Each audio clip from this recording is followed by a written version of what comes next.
अव्यय वर्ग। अग्निदेव कहते हैं, वशिष्ठ जी, आंग अव्यय ईशत, स्वल्प, अभिव्याप्ति तथा मर्यादा, सीमा अर्थ में प्रयुक्त होता है। साथ ही धातु से उसका संयोग होने पर जो विभिन्न अर्थ प्रकाशित होते हैं, उन सभी अर्थों में उसका प्रयोग समझना चाहिए। आ प्रग्रह्य संज्ञक अव्यय है। इसका वाक्य और स्मरण अर्थ में प्रयोग होता है। आह अव्यय कोप और पीड़ा का भाव द्योतित करने के लिए प्रयुक्त होता है। कु पाप, कुत्सा, घृणा और ईशत अर्थ में तथा धिक फटकार और निंदा के अर्थ में आता है। च अव्यय का प्रयोग समुच्चय समाहार अर्थ में होता है।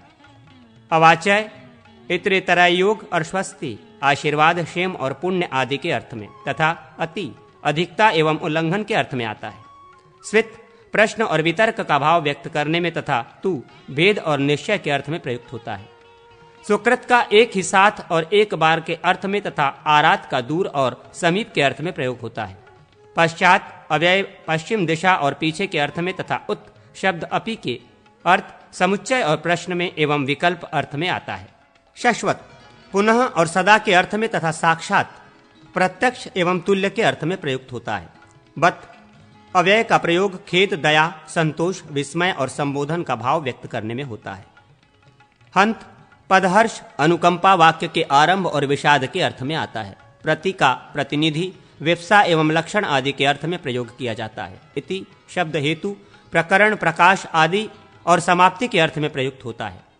पुरस्तात् पद पूर्व दिशा, प्रथम और पूरा पूर्व काल के अर्थ में आता है। अग्रतः आगे के अर्थ में भी इसका प्रयोग होता है। यावत और तावत पद समग्र, अवधि, सीमा, माप और अवधारण के अर्थ में आते हैं। अथो एवं अथ शब्द का प्रयोग मंगल, अनंतर, आरंभ, प्रश्न और समग्रता के अर्थ में होता है। वृथा शब्द निरर्थक और अविधि अर्थ का द्योतक है। नाना शब्द अनेक और उभय अर्थ में आता है। नु प्रश्न और विकल्प में तथा अनु पश्चात एवं सादृश्य के अर्थ में प्रयुक्त होता है।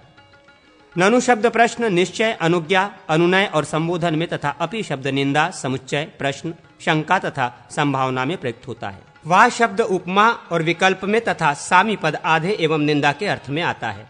अमा शब्द साथ एवं समीप का तथा कम, जल और मस्तक का बोध कराने वाला है। एवं पद इव और इथम के अर्थ में तथा नूनम तर्क तथा वस्तु के निश्चय करने में प्रयुक्त होता है। जो शम का अर्थ है मौन और सुख।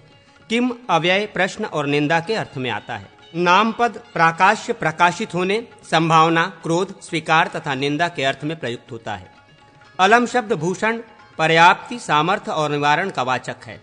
हुम वितर्क और प्रश्न अर्थ में तथा समया, निकट और मध्य के अर्थ में आता है। पुनर् अव्यय प्रथम को छोड़कर द्वितीय, तृतीय आदि जितनी बार कोई कार्य हो उन सब के लिए प्रयुक्त होता है। साथ ही भेद अर्थ में भी इसका प्रयोग देखा जाता है। निर, निश्चय और निषेध के अर्थ में आता है। पूरा शब्द बहुत पहले की बीती हुई तथा निकट भविष्य में आने वाली बात को व्यक्त करने के लिए प्रयुक्त होता है। उररी, उरी, उररी ये तीन अव्यय विस्तार और अंगीकार के अर्थ में आते हैं। स्वर अव्यय स्वर्ग और परलोक का वाचक है। किल का प्रयोग वार्ता और संभावना के अर्थ में आता है। मना करने, वाक्य को सजाने तथा जिज्ञासा के अवसर पर खलु का प्रयोग होता है। अवितस अव्यय समीप, दोनों ओर, शीघ्र, संपूर्ण तथा सम्मुख अर्थ का बोध कराता है। प्रादुष शब्द नाम अव्यय के अर्थ में तथा व्यक्त या प्रकट होने में प्रयुक्त होता है। मिथस शब्द परस्पर तथा एकांत का वाचक है। तीरस शब्द अंतर्धान होने तथा तीरछे चलने के अर्थ में आता है। हा पद विषाद, शोक और पीड़ा को व्यक्त करने वाला है। अह अथवा अहा अद्युत एवं खेद के अर्थ में तथा हेतु और निश्चय अर्थ में प्रयुक्त होता है। चिराय, चिररात्राय और चिरस्य इत्यादि अव्यय चिरकाल के बोधक हैं। मुहु पुनः पुनः, शाश्वत, अभीक्षण और असकृत ये सभी अव्यय समान अर्थ के वाचक हैं। इन सबका बारंबार के अर्थ में प्रयोग होता है।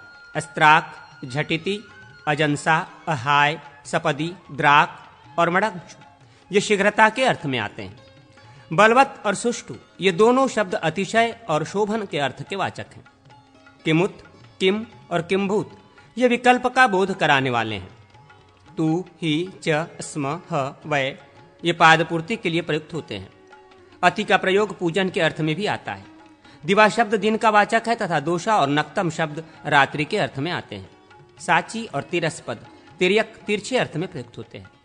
प्लांट, पाठ, अंग, ए, है, भो ये सभी शब्द संबोधन के अर्थ में आते हैं।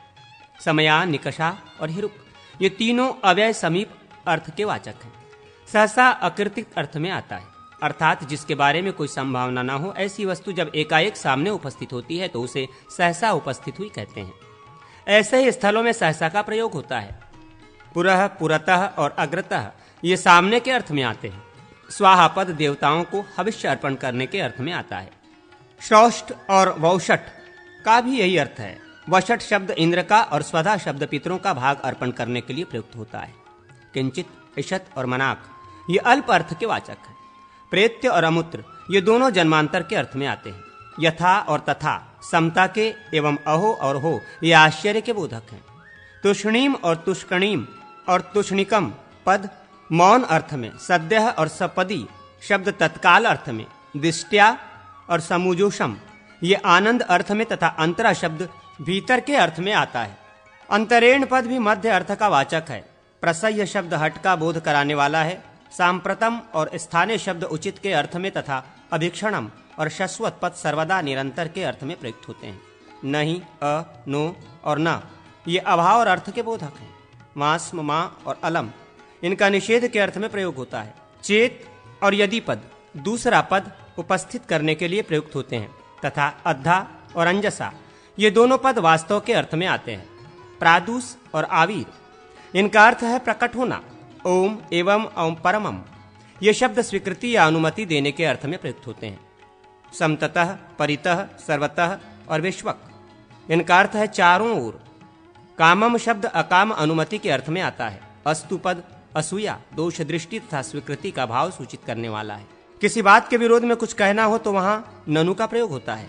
कच्चित शब्द किसी की अभिष्ट वस्तु की जिज्ञासा के लिए प्रश्न करने के अवसर पर प्रयुक्त होता है। निष्ममम और दुष्मम ये दोनों पद निंद अर्थ का बोध कराते हैं। यथास्वम और यथायथम पद यथायोग्य अर्थ के वाचक हैं। मृषा एवं मिथ्या शब्द असत्य के और यथातथम पद सत्य के अर्थ में आता है। एवं, तु, पुनः, वै और वा ये निश्चय अर्थ के वाचक हैं। प्राक शब्द बीती बात का बोध कराने वाला है। नूनम और अवश्यम ये दो अव्यय निश्चय के अर्थ में प्रयुक्त होते हैं। सन्वत शब्द का वर्ष का, अर्वाक शब्द पश्चात काल का, आम और एवं शब्द हामी भरने का तथा स्वयं पद अपने से इस अर्थ का बोध कराने वाला है। निचैस अल्प अर्थ में, उच्चैस महान अर्थ में, प्रायस बाहुल्य अर्थ में तथा शनैस मंद अर्थ में आता है। सना शब्द नित्य का, वैस शब्द बाह्य का, स्नम शब्द भूतकाल का, अस्तम शब्द अदृश्य होने का, अस्ति शब्द सत्ता का, उ क्रोध भरी उक्ति का तथा अपि शब्द प्रश्न तथा अनुनय का बोधक है। तर्क का, उषा रात्रि के अंत का, नमस प्रणाम का, अंक पुनः अर्थ का, दुष्टु निंदा का तथा सुष्टु शब्द प्रशंसा का वाचक है। सायं शब्द संध्या काल का, प्रगे और प्रातः शब्द प्रभात काल का, निकषा शब्द समीप का, एशम शब्द वर्तमान वर्ष का, परुत शब्द गत वर्ष का और परारी शब्द उससे भी पहले के गत वर्ष का बोध कराने वाला है। आज के दिन इस अर्थ में अद्य प्रयोग देखा जाता है। पूर्व, उत्तर, अपर, अधर, अन्य, अनंतर और इतर शब्द से पूर्वे ही, पहले दिन आदि के अर्थ में पूर्वेदुः आदि अव्यय पद निष्पन्न होते हैं। उभयद्युः और उभयद्युः ये दोनों दिन के अर्थ में आते हैं। परस्मिन् हनि दूसरे दिन के अर्थ में, परधेवी का प्रयोग होता है। ह्रास बीते हुए दिन के अर्थ में, श्वस आगामी दिन के अर्थ में तथा परशस्व शब्द उसके बाद आने वाले दिन के अर्थ में प्रयुक्त होता है। तदा तदानीम शब्द तस्मीन काले उस समय के अर्थ में आते हैं। युगपत और एकदा का अर्थ है एक ही समय में। सर्वदा और सदा ये हमेशा के अर्थ में आते हैं। इतर ही, संप्रति, इदानीम, अधुना तथा सांप्रतम इन पदों का प्रयोग इस समय के अर्थ में होता है।